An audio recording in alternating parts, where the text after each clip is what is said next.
자, 이 임진왜란 과정 속에서 왜 여러분들 그 선조가 개성을 그리고 평양을 그리고 의주를 향하는 그 피난길 모습 있죠? 특히 이제 평양을 떠날 때 야 이거 큰일 났다라고 하면서 부랴부랴 이 광해군을 세자에 책봉하게 됩니다. 아이고 그 이전에 정철이 그 세자 책봉하자고 할 때 그 난리를 쳐가지고 그죠?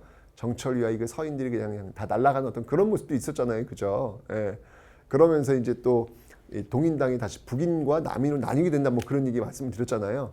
근데 이제 와서야 이제 드디어 이제 뭐 이 난리가 나니까 결국은 광해군을 세자에 책봉을 하고 있습니다. 자, 그 과정에서 그러니까 임진왜란 과정 속에서 세자가 책봉되었던 이 광해군 결국 선조의 뒤를 이어서 왕위에 오르게 됩니다. 이 광해군이 왕위에 올랐을 때 한 일들 중에 하나는 뭐냐면 지금 임진왜란의 결과 지금 이 국제 정세가 아주 급변하고 있다는 이야기예요. 명나라는 지금 쇠약해지고 있고 후금은 지금 굉장히 성장하고 있는 모습들. 근데 이 과정 속에서 명과 후금이 싸우네. 그렇겠죠. 예, 누가 승자가 될 것이냐 싸우겠죠. 그때 명나라가 이제 도와달라고 얘기해요. 조선한테. 도와줘. 우리 함께 후금을 치자 얘기합니다. 자, 어때? 이게 지금 그 이전에 여러분 임진왜란 때 명나라가 우리 도와줬잖아. 그죠? 도와줬잖아. 근데 이제 명나라가 도와달래. 그럼 도와줘야 돼 말아야 돼? 도와줘야죠. 예. 의리! 도와줘야죠. 의리. 근데 여러분들 이거는 인간 대 인간, 사람 대 사람과의 어떤 관계에서 당연시되는 인지상정이고요. 이게 국가 대 국가의 관계가 되면 조금 더 고민을 해봐야 돼요. 이게 과연 국익에 부합한 거냐. 국익에 부합하면 해야 되겠지만 단순히 의리 때문에 도움을 준다라고 하는 것은 조금은 고민해 볼 여지가 있다는 이야기예요. 여러분들 우리 앞에서 왜 진흥왕 성왕 아시죠? 예, 진흥왕이 결국 배신 때리고 한강 지역 차지를 하면서 신라 삼국통일의 토대를 쌓아놨던 거 국익을 위해서는 그렇게 배신을 해야 되는 거거든요. 여기도 마찬가지예요. 지금 이 광해군이 봤을 때 이 명이 지금 굉장히 약화되고 있는 어떤 상황인데 이거를 지금 여기서 섣불리 명에 줄 섰다가는 나중에 후금 어떻게 될 건데? 대책이 있냐고. 그래서 명이 도움을 달라고 했으니까 일단 군대를 보내긴 해요. 보낼 때 그 군대를 이끌고 있는 이 강홍립을 불러요.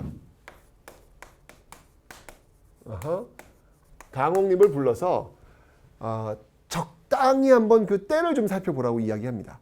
이게 지금 과연 우리가 이게 몸 맞춰면서 우리들 다 이 군사를 다 죽여가면서 싸워야 되는 어떤 상황인지 아닌지를 잘 보라고 이야기하죠. 결국 이 강홍립은요 투항합니다. 이 후금에 투항을 하게 되는 모습들. 와, 근데 여러분 이게 난리가 난 거예요, 난리가. 당시 어떤 그 유학자들, 당시 그 신하들은 어떻게 이럴 수가 있단 말이냐. 우리가 지금 임진왜란 때 정말 다 무너지고 다 패배할 수밖에 없었던 그 조선을 다시 세워준 나라가 명나라인데 제조지은 우리를 다시 만들어준 그 명나라인데 어찌하여 우리가 이렇게 명을 배신할 수 있겠단 말이냐. 난리가 나요. 그런 또 과정 속에서 이 광해군이 보여줬던 또 도덕적인 결함도 있었죠. 왜냐하면 자신의 동생, 그렇죠. 예, 자신의 동생 영창대군을 증살, 쪄 죽이죠. 예, 그리고 그의 어머니 인목대비, 배다른 어머니예요. 예, 그러니까 계모예요, 계모. 예, 이 인목대비를 또 폐위시켜 버립니다. 이런 어떤 그 도덕적 결함, 이런 결함과 바로 이 제조지은 명분에 맞지 않는 이 외교적 선택 이것이야말로 탄핵 사유다라고 본 거예요. 결국 이것 때문에 이제 인조 반정으로 광해군은 축출이 되는 것입니다. 되는 거예요. 근데 여러분들 이제 또 배우겠지만 광해군은요 이런 그 실리 외교뿐만 아니라 국내 정책에서도 굉장히 중요한 역할들을 많이 해요. 특히 이 대동법을 처음으로 시행을 합니다. 대동법의 시행. 이거는 많이 가진 사람은 세금을 더 많이 내라는 거예요. 박납의 폐단, 그걸 없애기 위해서 대동법을 시행했고, 그 다음에 바로 이때 이 백성들을 위해서 동의보감. 워낙 이 전쟁이다 보니까 다친 사람들, 아픈 사람 많을 거 아니에요, 그죠? 이 동의보감을 또 이때 허준을 통해 가지고 간행하는 모습들이 나타나고 있더라라고 하는 겁니다.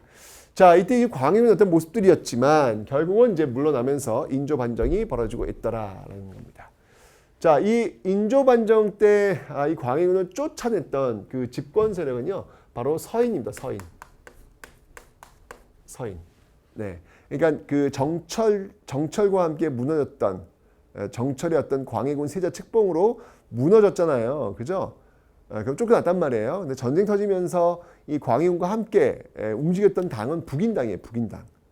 그런데 인조 반정을 통해서 이제 그 북인당이 이제 축출되고 다시 서인당이 집권하게 되는 어떤 그런 모습들이 보이고 있다는 얘기죠. 여기는 명확합니다, 지금. 네. 친명배금. 예, 친명배금. 예, 명나라와 친하게 지내고 바로 이 오랑캐 이 후금과 사이 후금을 배척하자라고 하는 친명배금 정책을 지금 취하고 있더라라고 하는 거 기억해 놓으시면 되겠습니다. 근데 요 과정에서 여러분들 인조 반정 이후에 어떤 그 논공 행상 있잖아요. 그 농공 행상의 그 불만을 품은 이괄이 중심이 되어 가지고 또 이 인조를 또 흔들어 놓기도 합니다. 예, 그게 바로 이제 이괄의 난이라는 거예요. 이괄의 난. 이괄의 난 때 이 인조가 여러분들 공주까지 피신을 갈 정도예요. 예. 이건 이제 농공 행상에 대한 불만. 이 반정에 대한 어떤 불만이 원인이 되어가지고 결국 일어났던 사건. 자, 이렇게 좀 뒤숭숭한 모습들이 있었는데 어쨌건 이 친명배금 정책을 취하다 보니까 금나라 후금이 가만히 있겠냔 말이에요. 그래서 후금이 결국 쳐들어옵니다. 이게 바로 정묘호란이더라라는 얘기예요. 자, 이 정묘호란은 이제 누가 쳐들어온 거냐면 이건 후금이 쳐들어온 겁니다. 후금이 쳐들어온 건데 이때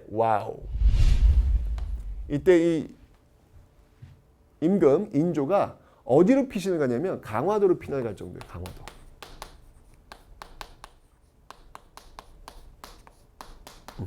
예, 강화도로 피난 갈 정도의 어떤 모습들이 보이고 있고요. 결국은 이 후금과 어떤 관계? 형제의 관계로 마무리가 되죠. 형제의 관계로 일단 마무리가 되는데 이 형제 관계를 조선은 이행하지 않아요. 예, 끊임없이 그냥 뭐 사실은 보내라는데 보내지도 않고 누굴 보내라는데 가짜 사람을 보내고 뭐 이런 식으로 지금 어떻게 보면은 이제 갖고 논 거죠. 후금을 이제 오랑캐 따위로 제대로 취급을 하지 않는 것이죠. 결국은 또 쳐들어옵니다. 이게 바로 병자호란. 이때는 이제 후금이 이 나라 이름을 바꿔요. 더욱더 커졌죠. 바로 청이라는 나라 이름으로 바꿉니다. 자, 이러자 어디로 피난 가냐면 바로 남한산성으로 피난을 가요. 왜냐하면 강화도를 막아놨어요. 저번에 한번 피난 가 보시기 때문에 이 청나라가 바로 막았습니다. 남한산성으로 피난을 가고요. 여기서 이제 항전 47일간의 항전을 하게 되는 것이죠. 이때 이제 대표적인 인물이 바로 이 최명길과 김상원, 주화파와 주전파의 어떤 그 대립 구도. 근데 참 역사라고 하는 게 참 아이러니하죠. 최명길, 김상원. 당시의 시선으로 본다면 이거는 여기서 싸운다고 하는 건 있을 수 없는 일이에요. 이길 수가 없거든. 그렇다면 여기서 빠르게 이제 수습하는 것, 이게 굉장히 중요한데 그 역할을 최명길이 해요. 그런데 이후 역사에서는 최명길보다는 이 김상원, 끝까지 항전하자라고 했던 이 김상원에 더 많은 점수를 주고 있다는 사실. 예. 이러면서 이제 뒤에 이제 세도 가문 안동 김씨 뭐 이런 모습이 쭉 이어지게 되는 게 바로 이런 배경에서 나오게 된다라는 것이죠. 네. 결국은 이제 끝까지 싸우지 못하죠. 나와요. 나오면서 결국 삼전도에서 굴욕적인 309 고도례 삼전도에서 항복을 하게 됩니다. 머리를 조아리고 항복하는 어떤 그런 모습들을 보이게 되는 모습들. 이러면서 이제 병자호란이 끝난 거예요. 네. 그리고 이제 광해군 때는 여러분들 여기 지금 일본과 지금 외란으로 지금 외교가 끊겼잖아요. 광해군 때 다시 관계를 회복합니다. 이 회복하는 걸 뭐라고 하냐면 우리는 기유약조라 그래요. 그러니까 계해약조는 앞에 세종 때 일본과의 어떤 그 교류를 이야기하는 것이고 기유약조는 다시 일본과의 어떤 교류를 갖겠다라는 얘기죠. 이건 바로 이제 국교 재개. 국교를 재개하는 모습들. 그래서 이후에는 통신사를 다시 재파견하는 이 모습들이 나타나고 있더라라는 얘기입니다. 자, 여러분들 이렇게 해서 임진왜란과 이 병자호란이 끝났어요. 와, 이 어마어마한 전투, 이 어마어마한 전쟁, 이 두 차례 전쟁은요, 정말 이 조선 사회를 송두리째 바꿔 놓게 될 겁니다.